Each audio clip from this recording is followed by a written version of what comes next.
très intéressant maintenant, la fameuse offensive ukrainienne. C'est le sujet essentiel de ces semaines et même de ces mois. C'est le sujet essentiel de l'été. La semaine dernière, on a entendu le bruit de fond dominant et qui est compréhensible. Cette offensive ressemble à une offensive qui, pour l'instant, serait en échec, pour l'instant ne parviendrait pas. Et si on se trompait de regard? Et si on était myope? Et si on se concentrait sur le territoire repris et que c'était une erreur? Parce que l'essentiel se jouerait ailleurs. Voilà qu'une autre analyse, et c'est une analyse que vous partagez parce que il y a déjà une quinzaine de jours, vous nous l'avez dit, Général Trinquant, et si cette autre analyse était à prendre plutôt en considération? Eh bien, on va la détailler maintenant. Et c'est intéressant d'autant plus que, en suivant cette analyse, il n'y aurait pas forcément de raison d'être si pessimiste que cela. Parce qu'évidemment, il y a le doute, on l'a dit, il y a le doute depuis la semaine dernière, après un mois de cette offensive, sur ces résultats. Eh bien voilà qui change toute la perspective. Quelle est cette analyse? Avant de la commenter, voyons précisément de quoi il s'agit. Voici les indispensables avec Justine Fraissinet. Bonsoir Justine. Bonsoir David, bonsoir à tous. Donc, quelle est cette analyse et qui la livre? Eh bien, celui qui la détaille le plus explicitement, c'est lui, Guillaume Ancel, 58 ans. C'est un ancien officier de l'armée française, aujourd'hui écrivain et expert militaire. Pour lui, il se passe beaucoup de choses sur le front, mais on se trompe sur l'analyse. En clair, on se focalise sur les mauvais indicateurs, notamment les kilomètres carrés gagnés. L'Ukraine les égrène méthodiquement jour après jour. 14 kilomètres carrés revendiqués la semaine dernière, 193 au total depuis le début de la contre-offensive. Autant dire l'épaisseur du trait, comme on l'a souvent dit ici. Eh bien, selon cette analyse, cet indicateur n'a pas de sens. Les résultats de cette offensive ne se mesurent pas à la progression du front, mais bien à l'état de ce dernier.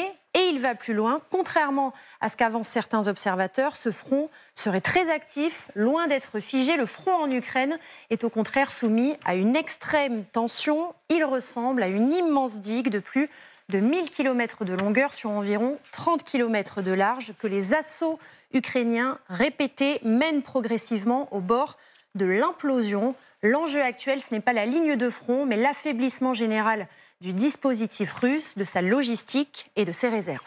Au bord de l'implosion, dit-il. Les points très intéressants. Le colonel Michel Goya, qui est un de nos consultants ici sur cette guerre, et qui disait la semaine dernière que cette offensive, je cite, ne marchait pas. Eh bien, le colonel Goya, lui aussi, estime qu'il faut désormais la considérer autrement parce que les choses évoluent et parce qu'effectivement, il faut la regarder différemment. Effectivement, il précise le propos. Pour lui, ce qui se joue essentiellement aujourd'hui, c'est une bataille d'artillerie. Il n'y a plus vraiment d'offensive humaine. Pour Michel Goya, le commandement ukrainien a renoncé aux assauts inutiles et meurtriers. Et que cette tactique-là, les Ukrainiens ont plutôt l'avantage dans cette tactique-là. Oui, les deux hommes considèrent effectivement que la réalité sur le terrain opérationnel est que les forces ukrainiennes entament méthodiquement les lignes russes. Le colonel Goya donne des précisions à ce sujet.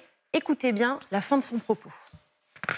C'est pas en kilomètres carrés qu'il faut compter, c'est en nombre de pièces d'artillerie russes neutralisées. En termes militaires, on appelle ça de la contre-batterie. Ils cherchent l'artillerie russe et ils essaient de frapper en profondeur du dispositif ukrainien, les dépôts, la logistique, un peu les postes de commandement et un peu plus près, les pièces d'artillerie elles-mêmes, les lance-roquettes multiples, etc. Donc ils essaient de les déceler et de les détruire. Depuis un mois à peu près, on peut considérer par exemple qu'ils ont détruit l'équivalent de l'artillerie française du côté russe. Alors pourquoi cette supériorité ukrainienne? Eh bien parce que dans ce domaine-là, les armes occidentales livrent tous leurs atouts, en particulier les fameux canons César français ou les lance-roquettes multiples américains HIMARS, dont la précision est bien supérieure aux armes russes. Dernier élément à prendre en compte, la bataille à l'arrière du front. Là encore, les frappes ukrainiennes en profondeur, toujours très intenses et qui visent à asphyxier la logistique et à empêcher le réapprovisionnement, ont l'avantage. Souvenez-vous, on vous montrait notamment ces images la semaine dernière. un dépôt de munitions à Makivka, près de Donetsk. Là-dessus, Guillaume Ancel se montre plutôt optimiste. Le dispositif russe subit des coups répétés alors que sa capacité de ravitaillement se réduit. Il sera bientôt dans un état critique. Restez avec nous, Justine, parce que dans un instant, on va voir une séquence. Vous savez qu'on essaie au maximum de vous montrer aussi la guerre en images. Eh bien, une séquence résume, illustre assez précisément ce dont on est en train de parler. C'est assez frappant de voir comment les choses se déroulent. Donc, on a bien compris qu'il ne faut pas regarder le nombre de kilomètres carrés repris. On n'en est pas là. Il faut regarder l'état de l'artillerie des deux côtés. Ce qui se joue aujourd'hui, nous disent Goya ou Ancel, c'est une bataille d'artillerie. Et dans cette bataille, les Ukrainiens ne sont pas si mal armés et prennent plutôt l'avantage. Est-ce que vous partagez cette analyse, Dominique ? Alors, je partage l'analyse globale, mais il faut revenir au départ. Il y a 1 mois et demi, lorsque nous parlions de l'offensive, souvenez-vous qu'à l'époque, je vous disais, quel est le but de l'offensive ? Politique, gagner du terrain, ou militaire, détruire ou disloquer l'armée russe. Et moi, j'optais pour la deuxième option. Et la deuxième option, c'est ce qu'on voit là. C'est-à-dire, le but, c'est pas de gagner du terrain. Le but, c'est de disloquer ou détruire l'armée russe. Alors moi, je m'en tiendrai pas à l'artillerie. Pardonnez-moi, je suis cavalier. Je m'en tiendrai au fait qu'il y a un endroit où il faut obtenir la rupture. Parce que si on s'en tient à l'artillerie, ça veut dire qu'on va faire ça sur tout le front. Donc on va épuiser ses forces. Vous comprenez que si vous détruisez l'armée russe, l'artillerie russe systématiquement, il faut le faire sur les 1000 km de front. Ben, on peut le faire à un endroit. Mais dans ce cas-là, le but, c'est pas de détruire l'artillerie, c'est de créer la rupture. Et dans la rupture, vous avez l'artillerie, vous avez les transmissions, la guerre électronique, les champs de mines. On en parlera probablement à propos de l'armement que les Américains veulent livrer. Tous ces éléments-là, c'est sur un front. Aujourd'hui, on sait que les Ukrainiens attaquent sur 3 axes. Depuis le début, ils n'ont pas changé. Et sur les 3 axes, ils cherchent à progresser. Et depuis le début, souvenez-vous, je vous parle toujours de Bakhmout. Bakhmout, c'est l'endroit où ils progressent le plus. Et pourquoi ils progressent le plus ? Parce que les défenses russes ne se sont pas installées. Parce que c'était l'endroit de l'offensive russe qu'a fait Wagner, qui a fini par se retirer. Et donc, il n'y a pas les 30 km de profondeur, de champs de mines, etc. Il n'y a pas tout ça. Premier point. Et deuxième point, Wagner étant parti, on l'a remplacé par d'autres unités qui ne connaissaient pas le terrain. Donc c'est pour ça que ça m'intéresse. Mais enfin, c'est un des 3 axes. Mais ce que je veux dire, c'est que la rupture, il faut l'obtenir sur un des 3 axes. Et Dominique, quand vous dites c'est tout l'appareil militaire adverse qu'il faut essayer de casser pour pouvoir avancer ensuite, est-ce que c'est l'artillerie au premier chef ? Parce que c'est l'artillerie qui vous bombarde quand vous tentez une opération. Parce que l'artillerie, l'action de l'artillerie, permet de protéger les fantassins qui vont avancer. Ça, c'est le premier point. Le deuxième point, c'est que, et ça, ISW le montre bien, les Russes n'ont probablement que des réserves tactiques. Ils n'ont pas de réserve au niveau opératif. Ça veut dire que, si vous voulez, le bataillon qui est à Bakhmout, ou les 2 bataillons qui sont à Bakhmout, vont pouvoir faire appel à 2-3 compagnies de renfort qui vont venir. Mais il n'y a pas derrière 2 brigades russes prêtes à contre-attaquer. Et là, ça veut dire... Pas une masse de soldats qui vont les... Et donc, ça veut dire que l'usure qui est faite sur les Russes, ponctuellement, ils vont envoyer leurs réserves tactiques, qui vont être bouffées aussi par l'attaque qui est faite. Et donc, ça permettra à ce moment-là à l'Ukraine de pouvoir engager sa réserve opérative, parce qu'eux, par contre, n'ont pas engagé la réserve opérative. Il y a 9 à 10 brigades qui sont derrière, prêts à être envoyées, qui, pour l'instant, heureusement, n'a pas été envoyée. Si la tactique ukrainienne avait été de grignoter du terrain, ils auraient déjà engagé ces forces.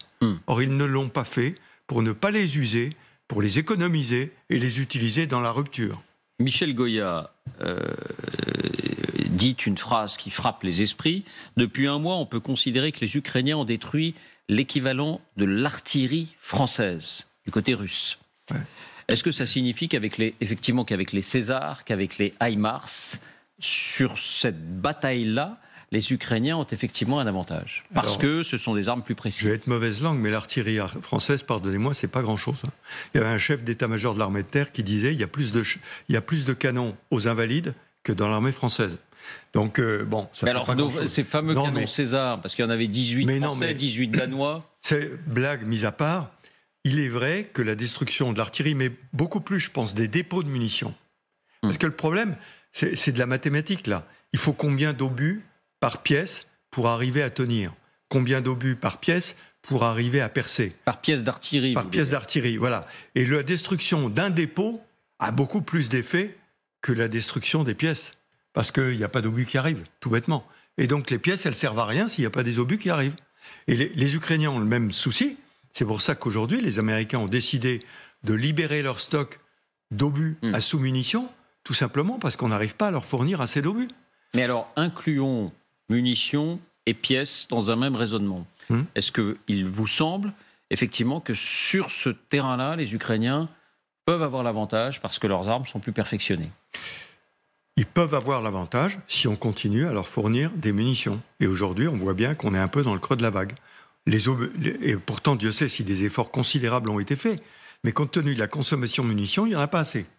Et c'est la raison pour laquelle, d'ailleurs, c'est marqué dès le départ, les Américains disent il y a un problème, et nous, on a 2 millions d'obus en stock, donc on va libérer les 2 millions d'obus qui sont en stock pour que les Ukrainiens ne soient pas à court de munitions. Et il se trouve que ces munitions, ce sont des munitions à sous-munitions. Donc voilà pourquoi il y a cette décision qui est prise maintenant. Qu'on a largement abordé le week-end dernier. Le commandement ukrainien a renoncé aux assauts. Oui, aux assauts inutiles et meurtriers, comme on l'avait vu lors des premiers jours, quand on a vu les chars Léopard qui avaient été détruits. Ça, vous le constatez aussi? Oui, mais bien sûr, il faut qu'ils économisent leurs forces. C'est ce que je disais. S'ils n'économisaient pas leurs forces, ils auraient déjà engagé de la réserve. Ils ne l'ont pas fait. Ça veut dire, on a eu suffisamment de pertes, on n'a pas encore la percée, on a probablement défini les endroits où il faut faire effort, concentration des efforts, ça veut dire de l'artillerie, de l'infanterie, de la guerre électronique, etc., pour obtenir cette percée de rupture. Et donc, il y a des raisons d'être moins pessimiste que ce que le bruit médiatique véhiculait la semaine dernière. Oui, mais vous l'étiez déjà. Je vous le disais, le temps médiatique n'est pas le temps de la guerre. Laissons le temps à ces soldats qui combattent sur le terrain pour faire la percée. Et lorsque la percée sera faite, on la prendra, mais ça sera trop tard pour les médias parce qu'elle sera déjà en cours. David, est-ce qu'un diplomate peut commenter les affaires militaires? Non, simplement, j'ai quand même beaucoup écouté tous les militaires qui s'exprimaient. Et le problème de ces kilomètres carrés, c'était que chaque jour, je crois, les services ukrainiens communiquaient, on a pris X kilomètres, encore là, la semaine dernière, etc. Donc, forcément, on se focalise sur ce qu'ils nous disent, mais j'ai quand même entendu beaucoup d'experts militaires disant, en fait, ce qu'ils cherchent, c'est à brécher. Ouais. C'est ça, non, alors le bréchage, c'est une technique au sein de la rupture. Tester le front à plusieurs endroits. Donc, en réalité, ce qui a été dit là par les deux experts que vous avez cités, moi, ne m'étonne pas tellement, parce qu'on ne cherchait pas à avoir des kilomètres carrés, mais on cherchait à rompre cette ligne de front. Exactement. Alors, vous avez parlé de trois lieux, dont un peut-être privilégié. Donc voilà, sans être un militaire, je ne suis pas vraiment surpris par ce qui a été dit là par ces deux Romain Vera, même chose, vous n'êtes pas des experts militaires, mais est-ce que vous avez une réflexion, une question? Ouais, j'ai 2-3 bases, j'ai couru un peu dans les bois quand j'étais petit. Plus sérieusement, pour faire un peu de pédagogie.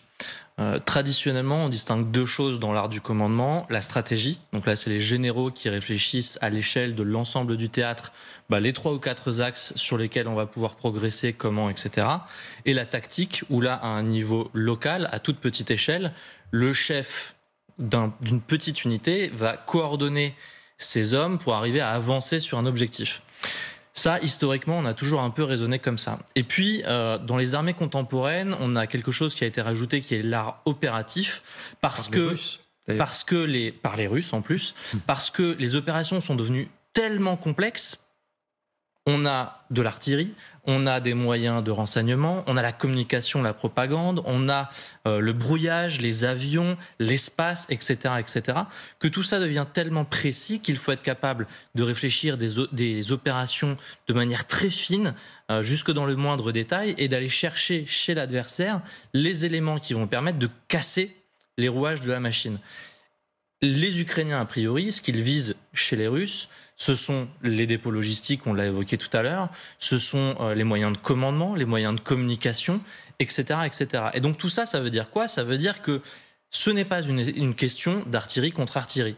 Ce n'est pas une question, comme on le disait il y a quelques semaines, de drone contre drone. Ce n'est pas une question d'avion contre avion. C'est une question de capacité pour l'un des belligérants à coordonner tous ces outils-là d'une manière plus efficace que l'adversaire pour non pas conquérir des kilomètres carrés, mais pour aller créer les opportunités qui vont permettre d'avancer d'un point de vue stratégique, de créer les ruptures où à un moment, l'échafaudage des Russes, il va s'effondrer. Et c'est là où ça va se jouer. Michel Goya, quand il parle de lutte d'artillerie, il en parle surtout sur le front sud. Du côté de Bakhmout, on parle plutôt d'infanterie mécanisée, donc des hommes avec des véhicules qui les appuient, et de cavalerie, donc des chars. Et selon les endroits, ce ne sont pas les mêmes outils qui vont être les plus marquants, les plus efficaces. C'est vrai que c'est un peu particulier puisqu'il n'y a pas les fameuses lignes de défense. Et pourquoi l'artillerie est un sujet aussi important? C'est parce que pour les Russes, l'artillerie est un outil crucial. C'est l'une de leurs forces depuis la Deuxième Guerre mondiale.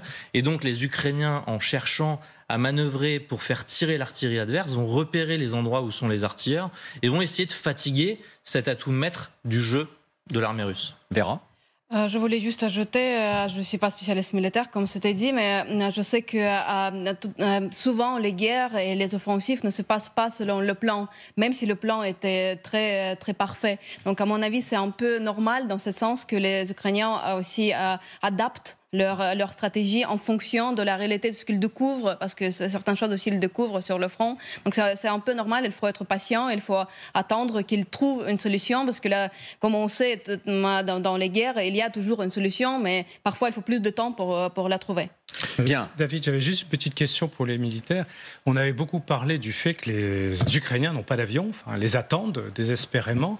Mais alors, on ne voit pas tellement les hélicoptères et les avions russes, en revanche. Non, mais c'est pour ça que je dis depuis le début que je ne suis pas sûr que pour cette offensive, les avions ukrainiens, ou les avions, soient essentiels. Je veux dire, l'artillerie et en particulier les MLRS, enfin les lance-roquettes multiples qui tirent dans la profondeur, qui peuvent tirer aussi loin que peut aller l'aviation, mais en étant plus protégés. En s'astreignant de la défense antiaérienne, parce qu'ils ne sont pas tirés par l'artillerie aérienne, à mon avis, est suffisante compte tenu du contexte aujourd'hui. Hein. Ça ne veut pas dire que si on leur avait donné il y a 1 an et demi, le problème n'aurait pas été simplifié. Mais les Russes n'utilisent pas les hélicoptères, les avions.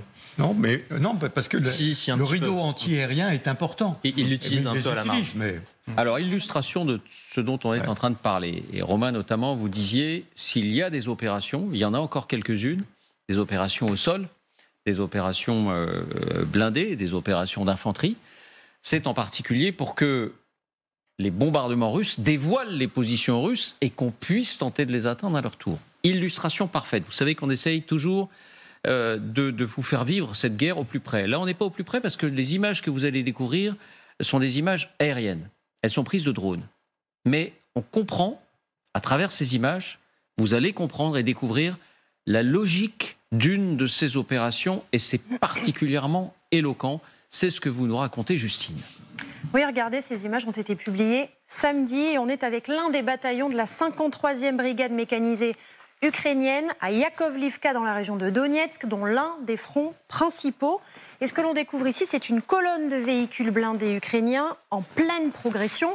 Ils traversent d'abord ce petit village, puis avancent le long de la route. Il faut nous les montrer du doigt, parce qu'on on a du mal. Là, on les voit mieux. Voilà. Vous voyez ici, ils avancent le long de la route vers les premières lignes russes. On compte au moins 6 chars de combat ukrainiens et on distingue aussi des véhicules de transport de troupes.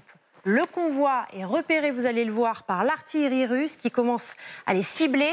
Et visiblement, c'était l'un des objectifs de cette opération, obliger les canons russes à dévoiler les positions en tirant. Vous allez le voir, les premiers obus s'écrasent sans succès. Ici ou encore là, ce sont ces panaches de fumée gris que vous voyez. Les blindés continuent d'avancer. Puis ce sont les roquettes russes qui entrent en action. Ici, vous le voyez, vous en voyez 2 cerclés de rouge traverser le ciel. Elles aussi ratent leur cible. La colonne ukrainienne est intacte. Les 6 chars progressent encore jusqu'à ce bosquet. Ici, cerclés en rouge, quelques soldats quittent alors les blindés et s'enfoncent dans le bois, probablement pour nettoyer, entre guillemets, les lieux, c'est-à-dire s'assurer qu'il n'y a pas de soldats russes pendant que 2 chars avancent en lisière de forêt. Et côté russe, justement, vous allez le voir, les bombardements ont forci. Les lance-roquettes multiples russes Grad entrent à leur tour en action. Vous voyez ici 5 tirs successifs, pas très précis à nouveau. On voit effectivement que cela tombe à côté. Et on voit que les chars ukrainiens se remettent en mouvement pour être moins facilement visés. Ils poursuivent leur chemin, vous les voyez ici, en lisière de forêt. Et une nouvelle salve, effectivement, de roquettes. Cette fois, on a l'impression qu'un char ukrainien est touché, sans certitude. Les autres font alors demi-tour, ils repartent dans l'autre sens comme s'ils avaient accompli leur objectif, comme si les canons ukrainiens qui sont situés à 10 ou 20 km en arrière pouvaient désormais entrer en jeu pour viser l'artillerie russe. Et puis dans le même temps, regardez, de nouveaux soldats quittent d'autres chars ici et ils pénètrent dans une tranchée russe, là aussi pour en prendre le contrôle. Nouvelle pluie de roquettes russes et la vidéo se termine ainsi. On ne sait pas vraiment si les chars ukrainiens finissent intacts. L'opération aurait en fait rempli un double objectif, gagner un peu de terrain, vraisemblablement 3,5 km dans ce que l'on appelle la zone grise et surtout, on l'a dit, forcer les Russes à dévoiler leur artillerie qui sera ensuite bombardée. Voilà, dévoiler les positions d'artillerie russe, c'est un peu ce qu'on disait. Le général Trinquant, regardez ces images et vous disiez les Russes tirent comme des pieds. Ah, ils tirent comme des pieds, attendez. Il y a quand même une colonne de véhicules qui avance sur une route et ils tirent tout à côté de la route, quoi. Donc, mon sentiment, c'est que ce ne sont pas des bons artilleurs. Vous savez, on disait dans l'artillerie, quand on est mauvais artilleur, je le tire, Dieu le guide. Hein, c'est-à-dire qu'on ne sait pas où ça part. Ben, c'est un peu ça. Donc ça, c'est ma première remarque. Ma deuxième remarque, ce qui me frappe, moi, c'est qu'il n'y a pas de mine du tout, là. Vous vous souvenez, chaque fois, on disait, ils se heurtent à des mines, etc. Là, il n'y a pas de mine du tout. Alors, ils sont sur la route, mais ils sont même sortis de la route à un moment, et il n'y a pas de mine qui explose du tout. Vous pensez qu'il y a des mines dans les champs alentours ? Je n'en sais rien, mais bon, d'abord, ça ne serait pas très malin de ne pas avoir mis des bouchons de mine sur les routes, parce que c'est quand même par là que les véhicules blindés progressent. En revanche, si vous voulez, l'explication qui consiste à dire qu'on fait avancer une colonne pour que l'artillerie se dévoile, et puis ensuite on lui tire dessus, moi j'ai quelques doutes quand même. Hein, ah oui ? Oui, parce que, attendez, c'est quand même risqué. Hein. S'ils tiraient pas comme des pieds, comme là, vous auriez la colonne où vous avez cassé les blindés et cassé l'infanterie qui est dedans. Donc on ne peut pas toujours compter sur le fait que votre ennemi est mauvais. Alors peut-être qu'ils avaient bien identifié la batterie d'artillerie et qu'ils se doutaient qu'ils étaient mauvais, j'en sais rien, mais ça me paraît quand même douteux. Mais donc là, vous pouvez avoir le sentiment que l'avancée de cette colonne de chars vise un autre objectif. Sans doute pas le terrain, parce que 3 km², encore une fois... Non, mais 3 km par 3 km. Le fait qu'ils débarquent des fantassins qui aillent dans les tranchées, où apparemment il n'y a plus personne, parce que sinon on verrait des combats. On ne voit pas de combat. Est-ce que c'est... Parce qu'on voit que le terrain est criblé d'obus partout. Est-ce que c'est des tranchées qui ont été abandonnées par les Russes, identifiées comme quelles, et donc on envoie une unité pour occuper ces positions? Ça me paraît plus logique que d'envoyer des blindés à l'avant pour savoir où est l'artillerie. Je répète, si elle tirait bien, les blindés ne seraient jamais arrivés là. Oui, Romain, je vous voyais réagir aussi. Oui, juste encore une fois, pour prendre conscience de à quel point ce type de dispositifs peuvent être complexes, l'artillerie russe, pour qu'elle puisse tirer efficacement, il faut qu'elle ait des gens à l'avant qui puissent guider les tirs, des observateurs d'artillerie qui vont pouvoir désigner les coordonnées, l'endroit où frapper, qui vont pouvoir ensuite corriger le tir, par exemple pour leur dire vous êtes nuls, vous avez tiré trop loin, il faut décaler de tant de mètres à droite ou tant de mètres à gauche.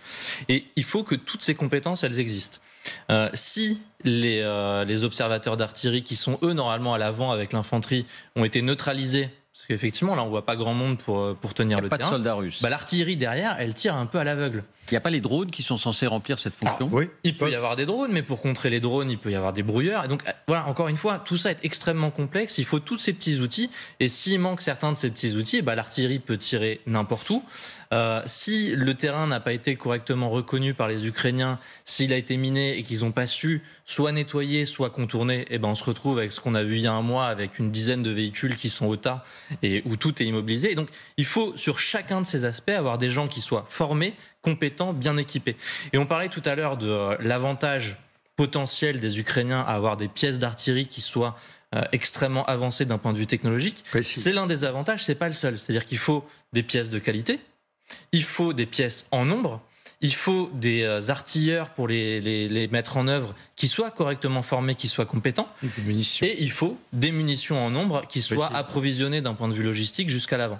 Et en fait, si vous manque un morceau de tout ça, eh ben votre dispositif, il est affaibli. Bon.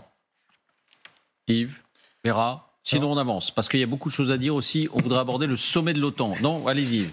Non, c'est parce qu'on ne sait pas ce qui s'est passé après, quoi. On ne sait avant. pas ce qui s'est passé après. Voilà. Ce sont des images, je pense, de sources Ukrainiennes. ukrainiennes, évidemment.